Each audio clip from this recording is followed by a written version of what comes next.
தமிழ்நாட்டை பூர்வீகமாக கொண்டு வாழ்ந்து வந்த எம்ஜிஆர் அவர்களின் குடும்பம் கேரளாவிற்குள் சென்றது எதனால்? கேரளாவில் இருந்து இலங்கை சென்றது எப்படி? இலங்கையில் பிறந்த எம்ஜிஆர் அவர்கள் மீண்டும் தமிழ்நாட்டிற்குள் நுழைந்தது எப்படி? அடுத்தடுத்து எம்ஜிஆர் உடன் பிறந்த 3 பேரும் எம்ஜிஆரின் தந்தையும் இறந்து போக ஒருவேளை சோத்துக்கே கஷ்டப்பட்ட எம்ஜிஆர் அவர்கள் திரைத்துறையில் தரம் பதித்தது எப்படி? அரசியலுக்குள் காலடி எடுத்து வைத்து அசைக்க முடியாத சக்தியாக உருவானது எப்படி? எம்ஜிஆர் அவர்கள் 3 பேரை திருமணம் செய்தது எப்படி? என்ன காரணம்? ரஜினிகாந்த், சூப்பர் ஸ்டார் ரஜினிகாந்த் அவர்களுக்கு எம்ஜிஆரால் நடந்த கொடூரம், நடிகைகளுக்கு நடந்த கொடுமைகள் அப்படின்னுட்டு புரட்சி தலைவர் பாரத ரத்னா எம்ஜிஆர் அவர்களை பற்றி இதுவரை யாருக்கும் தெரியாத வெளிவராத பல அதிர்ச்சிகரமான உண்மைகளையும் ரகசியங்களையும் தான் இந்த வீடியோவில் நம்ம பார்க்க போகிறோம். அதனால் இந்த வீடியோவை கடைசி வர பாருங்க. அப்போதான் உனக்கு எல்லாமே தெளிவாக புரியும். அதுக்கு முன்னாடி எம்ஜிஆர் அவர்களை பிடிக்கிறவங்க இந்த வீடியோவை மறக்காம லைக் பண்ணுங்க. சரி வாங்க வீடியோக்குள்ள போகலாம். மக்கள் திலகம் எம்ஜிஆர் அவர்களுடைய தந்தையின் பெயர் கோபாலன். கோபாலனுடைய தந்தை மற்றும் பாட்டனாருடைய பாரம்பரியம் கோவை மாவட்டத்தில் காங்கேயம் என்ற ஊருக்கு அடுத்து உள்ள புத்தூர் என்ற கிராமமாகும். அதில் ஒரு சிறிய ஜமீன் போல ஒரு மிராசுதாரராகவும் வாழ்ந்திருக்கிறார்களாம். இவர்கள் வாழும் காலத்தில் கோவை மாவட்டத்திற்கு கொங்கு நாடு என்று பெயர் இருந்ததாம். இவர்களுடைய ஜாதி கொங்கு வெள்ளாளர் என்றும் சொல்லப்படுகின்றது. கோவையில் இருந்து அந்த காலத்திலேயே கோபாலன் அவருடைய தாய் தந்தையருடன் கேரளா பாலக்காடு அருகே உள்ள வடவனூருக்கு வந்து குடியேறிவிட்டார்களாம். கோவையிலிருந்து சுமார் 30-40 மைல் தொலைவில் உள்ள பாலக்காடு என்ற நகரத்திற்கு அடுத்து 20 மைலில் உள்ள வடவனூர் அருகே இருக்கக்கூடிய மருதூர் என்ற இடத்தில் கோபாலன் தன்னுடைய குடும்பத்தினருடன் வசித்து வந்திருக்கிறார். கோபாலன் திருமணம் செய்து கொண்ட பெண்ணின் பெயர் சத்யபாமா, அதாவது எம்ஜிஆரின் தாய். சத்யபாமாவின் சொந்த ஊர் வடவனூருக்கு அருகில் உள்ள குழல் அந்தம் என்ற ஊராகும். கோபாலன் அவர்கள் பட்டப்படிப்பு வரை படித்திருக்கிறார். எந்த விஷயத்திலும் கோபப்பட மாட்டார். மனிதாபிமானத்தோடு நடந்து கொள்வார். இவர்கள் வடவனூரில் வாழ்ந்து கொண்டிருந்த காலத்தில் 4 குழந்தைகள் பிறந்தது. இதில் 2 பெண் குழந்தைகள், 2 ஆண் குழந்தைகள். இதில் 4ஆவதாக பிறந்த குழந்தைதான் சக்கரபாணி. இந்த 4 குழந்தைகளுடன் கோபாலனும் சத்யபாமாவும் வடவனூரில் வாழ்ந்து கொண்டிருந்த காலத்தில் கோபாலனுக்கும் அவருடைய உறவினர்களுக்கும் இடையே சொத்து தகராறு ஏற்பட்டிருக்கின்றது. இது பெரும் பிரச்சனையாகி இருக்கின்றது. அந்த சமயத்தில் கோபாலன் அவர்கள் தர்ம நியாயமற்றவர்களுடன் நாம் சேர்ந்து வாழ்வதா என்ற எண்ணத்தோடு இலங்கையில் கண்டியில் இருக்கக்கூடிய தன் நண்பர்களுக்கு தன்னுடைய குடும்ப சூழ்நிலையை கடிதமாக எழுதுகிறார். அவர்களும் அதை படித்து புரிந்து கொண்டு, உங்களுக்கு அங்கு வாழ பிடிக்கவில்லை என்றால் நீங்கள் இங்கு எப்போது வேண்டுமானாலும் வரலாம், புறப்பட்டு வாருங்கள், வரும்போது தெரியப்படுத்திவிட்டு வரவும் என்று கடிதம் எழுதினார்கள். அந்த கடிதம் கிடைத்த உடனேயே கோபாலன் அவர்கள் இந்த விஷயத்தை ரகசியமாக வைத்துக்கொண்டு இலங்கை புறப்படும் ஏற்பாடுகளை செய்கிறார். கோபாலன் அவர்கள் பாலக்காட்டில் ஒரு சில வருடங்கள் ஆங்கிலேயர் ஆட்சி காலத்தில் மாவட்ட முனிசிபாலிட்டி கோர்ட்டில் துணை நீதிபதியாக பணியாற்றி வந்திருக்கிறார். அப்போது வடவனூரை சேர்ந்த ஒரு வழக்கில் தங்களுக்கு சாதகமாக தீர்ப்பு அளிக்க வேண்டும்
சதானந்தவதி ஒரு நாள் எம்ஜிஆரை பார்த்து, உங்களுக்கு ஏற்கனவே திருமணம் ஆகிவிட்டதா என்று கேட்டபோது எம்ஜிஆருக்கு தூக்கி வாரி போட்டது. எம்ஜிஆர் குழப்பத்துடன் தன் அம்மாவை பார்த்தார். அப்போதுதான் எம்ஜிஆர் அவர்களுக்கு எல்லாமே புரிய வந்தது. தனக்கு ஏற்கனவே திருமணமாகி மனைவி இறந்ததை மறைத்து தனக்கு பெண் பார்த்த விஷயம் தெரிய வந்தது. ஏற்கனவே திருமணமானவன் என்பது தெரிந்தால் எங்கே பெண் தர மாட்டார்களோ என்ற அச்சத்தில் அது நேர்ந்து விட்டதாக சத்யபாமா சொல்ல எம்ஜிஆர் மனைவியை சங்கடத்துடன் பார்த்தார். வெகு சாதாரணமாக அவர் தன் வேலைகளில் ஈடுபட ஆரம்பித்தார். அதன் பிறகு சதானந்தவதியின் இந்த மௌனமான மன்னிப்புக்கு காரணம் அதுவரை கணவரின் குடும்பத்தார் தன்னிடம் காட்டிய அன்பும் அணுகுமுறையும் தான். அவரது அந்த எண்ணம் சரியானது என்பதை இறக்கும் முறையில் அவர் நேரடியாக உணர்ந்தார். அதாவது சதானந்தவதி எம்ஜிஆரின் வாழ்வில் வந்த பின் எம்ஜிஆருடைய வாழ்க்கை எப்படி இருந்தது, எப்படி மாறியது அப்படின்ட்டு எம்ஜிஆருடைய அண்ணன் சக்கரபாணியின் மகன் ராஜேந்திரன் இதுவரை வெளிவராத பல விஷயங்களை சொல்லியிருக்கிறாரு.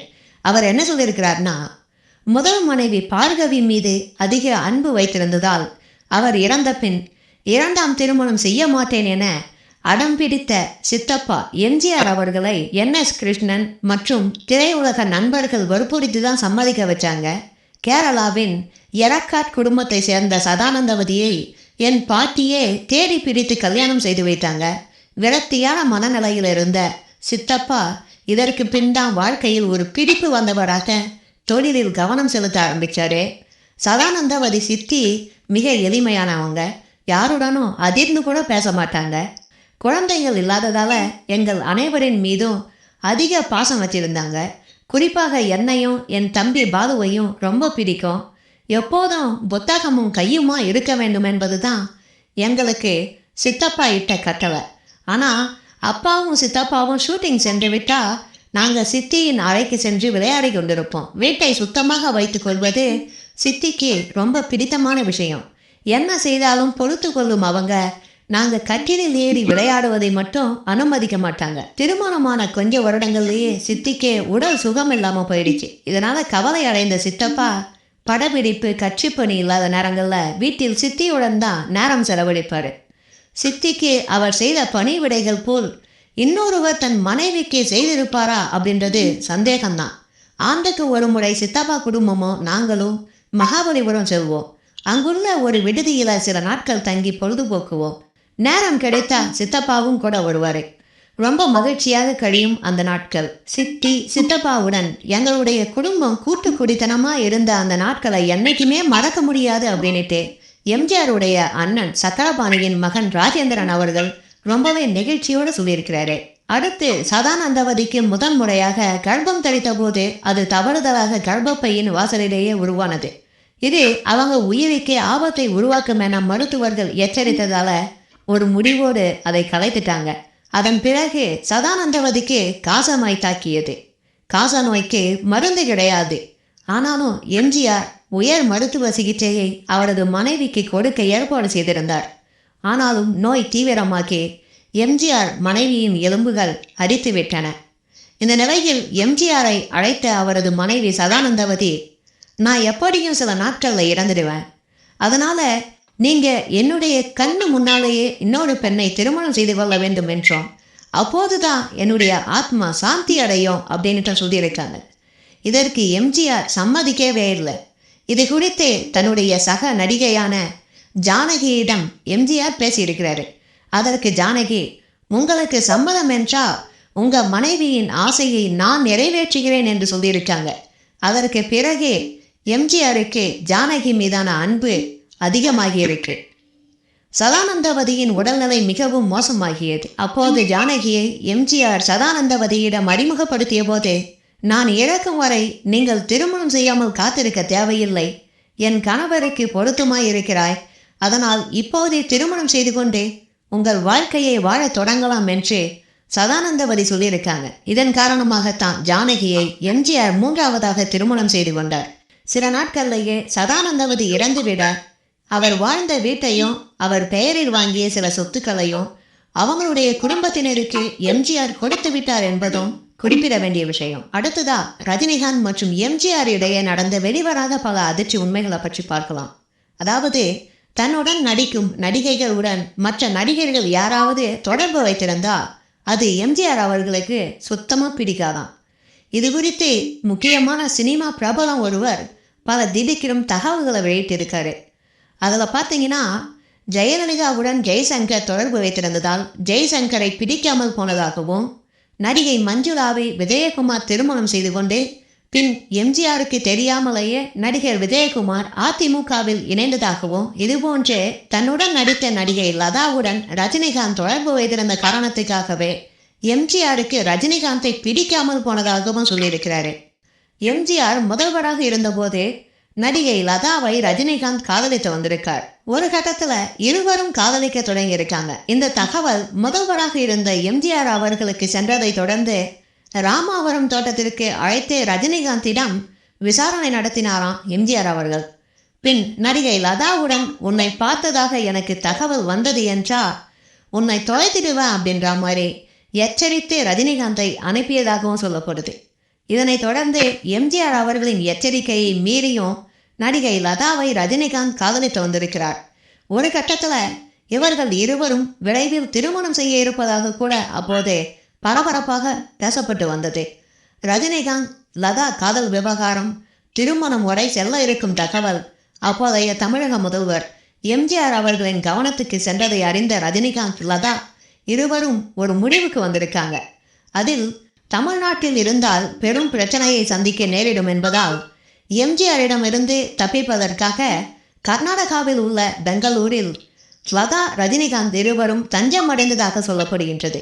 அப்போது விரைவில் பெங்களூரில் நடிகை லதாவை திருமணம் செய்து கொள்ள அனைத்து ஏற்பாடுகளையும் நடிகர் ரஜினிகாந்த் திட்டமிட்டிருந்தாராம். இந்த தகவல் எம்ஜிஆரின் கவனத்திற்கு சென்றிருக்கு. உடனே எம்ஜிஆர் தன்னுடைய நெருங்கிய நண்பரான அப்போதைய கர்நாடக முதல்வராக இருந்த குண்டுராவ் அவர்களை தொடர்பு கொண்டு எம்ஜிஆர் இது தொடர்பாக பேசி அந்த காதல் ஜோடிகளை பிரிக்க வலியுறுத்தியிருக்கிறாரு. அதன் பிறகு ஏற்பட்ட கடும் பிரச்சனைக்கு பின் வேற வழி இல்லாம ரஜினிகாந்த் லதா காதல் ஜோடி பிரிந்திருக்கு. இதன் பின்னணியில் எம்ஜிஆர் இருந்ததாக அப்போது ரொம்பவே பரபரப்பாக பேசப்பட்டது. தனது காதல் தோல்வியை தொடர்ந்து சில காலம் சோகத்தில் இருந்திருக்கிறார் ரஜினிகாந்த் அவர்கள். அதன் பிறகுதான் தன்னை பேட்டி எடுக்க வந்த கல்லூரி மாணவி லதாவை காதலித்திருக்கிறார் ரஜினிகாந்த். இரு குடும்பம் ஒப்புதலுடன் திருமணமும் செய்து கொண்டாரு. கல்லூரி மாணவியாக பேட்டி எடுக்க வந்த லதா பெயரும் தன்னுடைய முன்னாள் காதலி பெயரும் ஒரே மாதிரியாக இருப்பதால் ரஜினிகாந்த் இவர் மீது காதலில் விழுந்ததாகவும் சொல்லப்படுகின்றது. ரஜினிகாந்த் மற்றும் லதாவுடைய இந்த காதல் விவகாரத்தில் எம்ஜிஆருடைய தலையீட்டால் ரஜினி மிக பெரும் மன உளைச்சலுக்கு ஆளானார் என்று அப்போது சினிமா வட்டாரத்தில் பெரும் பரபரப்பாக பேசப்பட்டது என்பதும் குறிப்பிட வேண்டிய விஷயம். அடுத்து எம்ஜிஆர் அவர்கள் அரசியலுக்குள் நுழைந்ததை பற்றியும் அரசியலுக்குள் நுழைந்து அசூர வளர்ச்சி அடைந்ததை பற்றியும் இதுவரை யாருக்கும் தெரியாத வெளிவராத பல உண்மைகளை பற்றி பார்க்கலாமாங்க. எம்ஜிஆர் அவர்களை பற்றி அவரது ரசிகர்களுக்கும் சரி பொதுமக்களுக்கும் சரி பல விஷயங்கள் தெரிந்திருந்த போதிலும் கூட எம்ஜிஆர் அவர்களின் அரசியல் பிரவேசம் எப்போது, சினிமாவில் தீவிரமாக நடித்து கொண்டிருந்தவர் எப்படி திடீரென ஒரு புதிய அரசியல் கட்சியை தொடங்கி உடனடியாக தமிழக முதல்வராகவும் ஆனார் அப்படின்ட்டு யாராவது தடாலடியாக கேள்வி கேட்டால் திமுக எம்எல்ஏக்களை சொத்து கணக்கு காட்ட சொல்லி பொது மேடையில் விமர்சித்ததாலும் கட்சியின் செலவு கணக்கை கேட்டதாலும் திமுகவில் இருந்து கருணாநிதியால் வெளியேற்றப்பட்டார் என்றும் அந்த உத்வேகத்தில் அவரது ரசிகர்கள் காட்டிய ஏகோபித்த அன்பிலும் வரவேற்பிலும் தான் அனைத்து இந்திய அண்ணா திராவிட முன்னேற்ற கழகம் எனும் கட்சி உருவானது அப்படின்ற மாதிரி 10-50 யார் வேணுமானாலும் பதில் சொல்லி நீங்கள் கேள்விப்பட்டிருப்பீங்க. ஆனால் எம்ஜிஆர் அவர்களின் அரசியல் வரலாற்றை பற்றி அவ்வளோ எளிதாக சொல்லி முடிச்சிட முடியாது. அதாவது 1952 முதலே தம்மை மிகுந்த அரசியல் ஈடுபாடு கொண்டவராக காட்டிக்கொண்டார் எம்ஜிஆர் அவர்கள். 1952 பேரறிஞர் அண்ணாவின் தலைமையால் ஈர்க்கப்பட்டு திமுகவில் சேர்ந்த எம்ஜிஆர் அவர்கள் தனது அரசியல் பிரவேசத்தின் ஒவ்வொரு காலகட்டத்திலும் மாபெரும் மக்கள் ஈர்ப்பு சக்தியாக விளங்கினார் என்பது யாருக்கும் சொல்லி தர வேண்டியதில்லை, சொல்லி தெரிய வேண்டியதும் இல்லை. அது ஊரறிந்த உண்மை.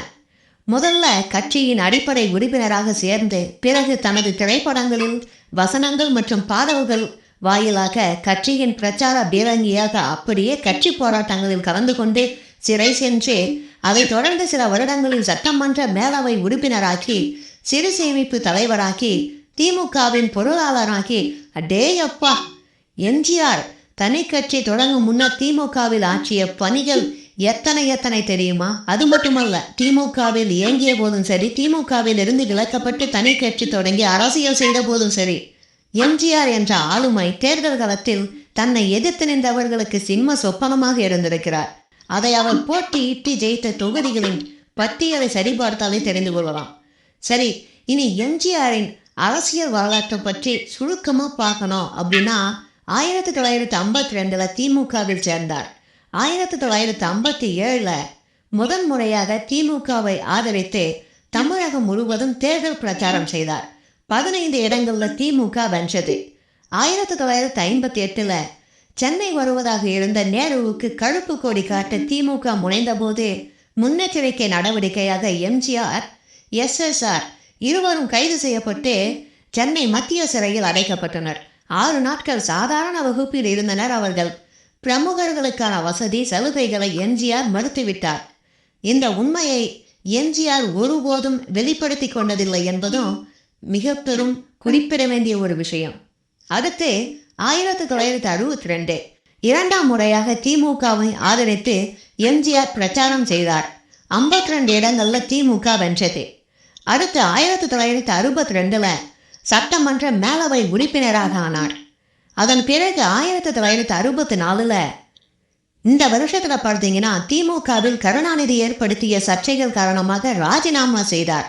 காமராஜர் என் தலைவர், அண்ணா என் வழிகாட்டி என்று எம்ஜிஆர் சொன்னதால் ஏற்பட்ட சர்ச்சை அது.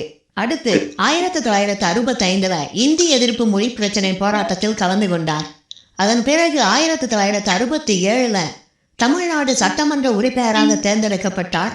சிறு சேமிப்பு துணைத் தலைவராகவும் நியமிக்கப்பட்டார். அடுத்து 1971 மீண்டும் சட்டமன்ற உறுப்பினராக தேர்ந்தெடுக்கப்பட்டார். ஜூனையில் திராவிட முன்னேற்ற கழக பொருளாளராக தேர்ந்தெடுக்கப்பட்டார். அடுத்து 1972 திராவிட முன்னேற்ற கழகத்திலிருந்து நீக்கப்பட்டார். அதே வருடத்தில் அண்ணா திராவிட முன்னேற்ற கழகம் என்ற ஓர் அரசியல் கட்சியை ஏற்படுத்தினார். 1974 புதுவையில் அனைத்திந்திய அண்ணா திராவிட முன்னேற்ற கழகம் சட்டமன்ற தேர்தலில் போட்டியிட்டு வெற்றி பெற்று ஆட்சி அமைத்தது. 1977 புதுவையில் இரண்டாவது முறையாகவும் தமிழகத்தில் முதல் முறையாகவும் அஇஅதிமுக போட்டியிட்டு வெற்றி பெற்று ஆட்சி அமைத்தது. 1980 அஇஅதிமுக ஆட்சி கலைக்கப்பட்டது, அதாவது பாராளுமன்ற தேர்தலின் தோல்வி காரணமாக. அடுத்து 1980 தமிழகத்தில் நடந்த மறு சட்டமன்ற பொது தேர்தலில் போட்டியிட்டு அஇஅதிமுக மீண்டும் ஆட்சி அமைத்தது. அதன் பிறகு 1981 மதுரையில் 5ஆம் உலக தமிழ் மாநாடு இந்திய பிரதமர் இந்திரா காந்தி தலைமையில் சிறப்புடன் நடத்தினார் எம்ஜிஆர் அவர்கள். அடுத்து 1982 மாநிலத்திற்கு அரிசி தேவைக்கு உண்ணாவிரதம் மேற்கொண்டார். அடுத்து 1984 அமெரிக்க மருத்துவமனையில் சிகிச்சை பெற்ற போது நடந்த சட்டமன்ற பொது தேர்தலில் அஇஅதிமுக போட்டியிட்டு வெற்றியும் பெற்று ஆட்சியும் அமைத்தது. தன்னுடைய விடாமுயற்சியாலும் தன்னம்பிக்கையாலும் மக்களிடம் அதிக செல்வாக்கை பெற்று அரசியலிலும் திரையுலகிலும் மிக பெரும் ஒரு ஜாம்பாவனாக வலம் வந்த எம்ஜிஆர் அவர்கள் 1987 டிசம்பர் 24 காலமானார். அவருடைய இறப்பிற்கு பிறகு 1988 அவருக்கு இந்திய அரசின் உயரிய விருதான பாரத ரத்னா விருது வழங்கப்பட்டது என்பதும் குறிப்பிட வேண்டிய விஷயம். புரட்சி தலைவர், மக்கள் திலகம், பாரத ரத்னா டாக்டர் எம்ஜிஆர் அவர்களை பற்றி நீங்க என்ன நினைக்கிறீங்க? உங்களுடைய கருத்துக்களையும் மறக்காம கமெண்ட்ல பதிவு செய்யுங்க. மறக்காம அந்த வீடியோவை ஷேர் பண்ணுங்க. எம்ஜிஆர் அவர்களை பற்றியும் அவருடைய அரசியல் வாழ்க்கையை பற்றியும் திரையுலக வாழ்க்கையை பற்றியும் அவருடைய தனிப்பட்ட சொந்த வாழ்க்கையை பற்றியும் பலரும் தெரிந்து கொள்ள இது கண்டிப்பாக உதவும்.